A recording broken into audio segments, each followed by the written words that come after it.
Liberians have a really unusual relationship with history. It's unlike many other countries in the world, especially for a country that has existed as long as Liberia has.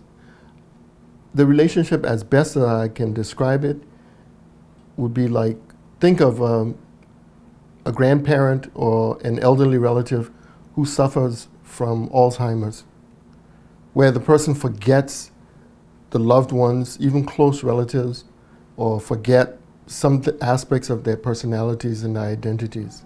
That, to me, is the relationship we have.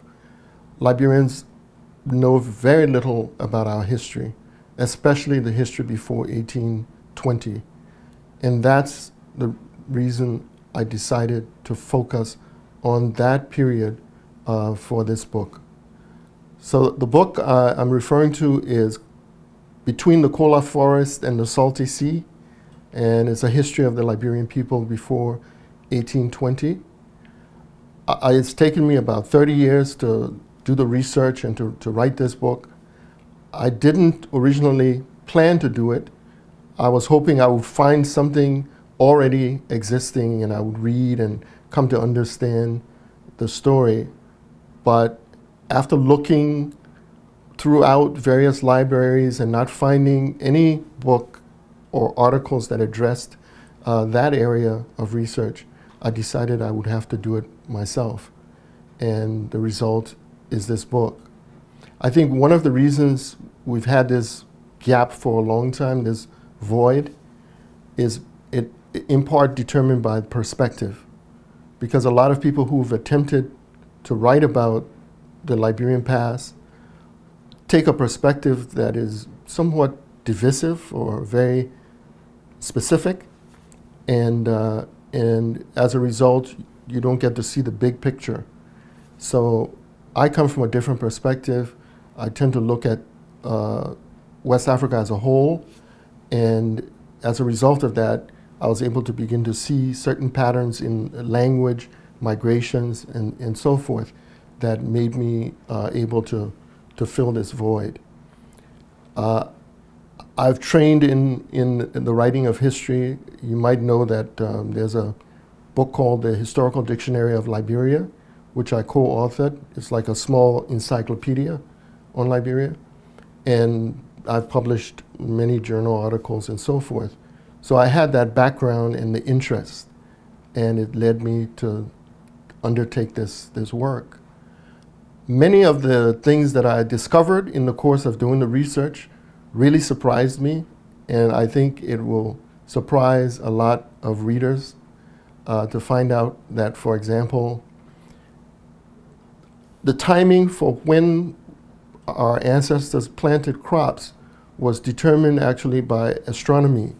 People had studied the movement of the stars and determined that there were certain periods, certain seasons that were more amenable. And that's just one of the results that I found. I think that the book is really important, especially at this time. We've had more than a decade of peace in the sense that the conflict has ended. But I say peace in quotes because we still haven't had any serious effort to address the need for healing. The conflict, really rent our society apart, and the disunity continues to fester. And I think that the book is important in that regard because one of the ways in which we heal is by addressing our commonalities, and the book documents many of our commonalities. And it's also important for us to connect to the past, to those who came before us. We need to know those connections. If we don't, we're like that patient with Alzheimer's, for example, who has lost important aspects of their memory.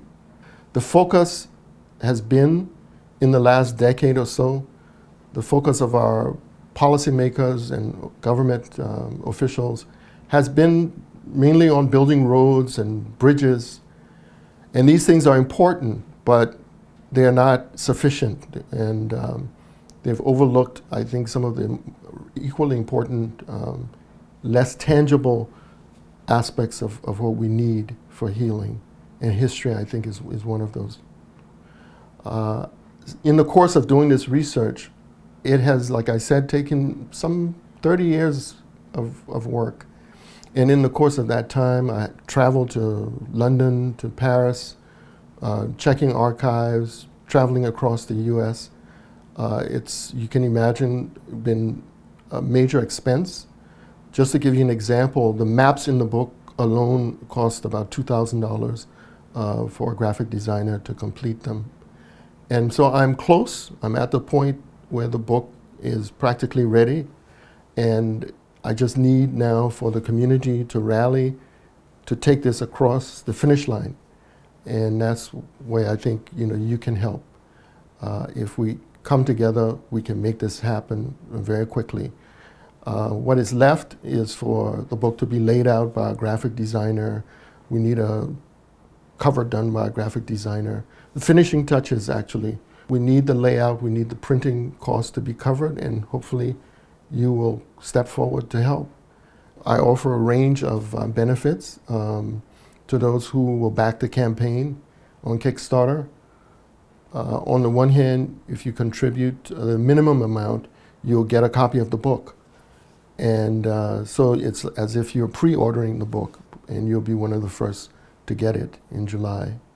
On the other extreme, for those who offer the maximum, you'll not only get copies of the book, but you get mention in the book as a sponsor, among other things. And I'll be available for webinars with the backers at the high end, where after you've read the book, if there are questions, I'll be available to address those questions as well. So I really would encourage you to step up. You can go through the Kickstarter page and find out more details about the project. The book has been read by a number of scholars and Liberian intellectuals, and we have endorsements from many of them. If you go to the website, you will see several of those who have read and have praised the book.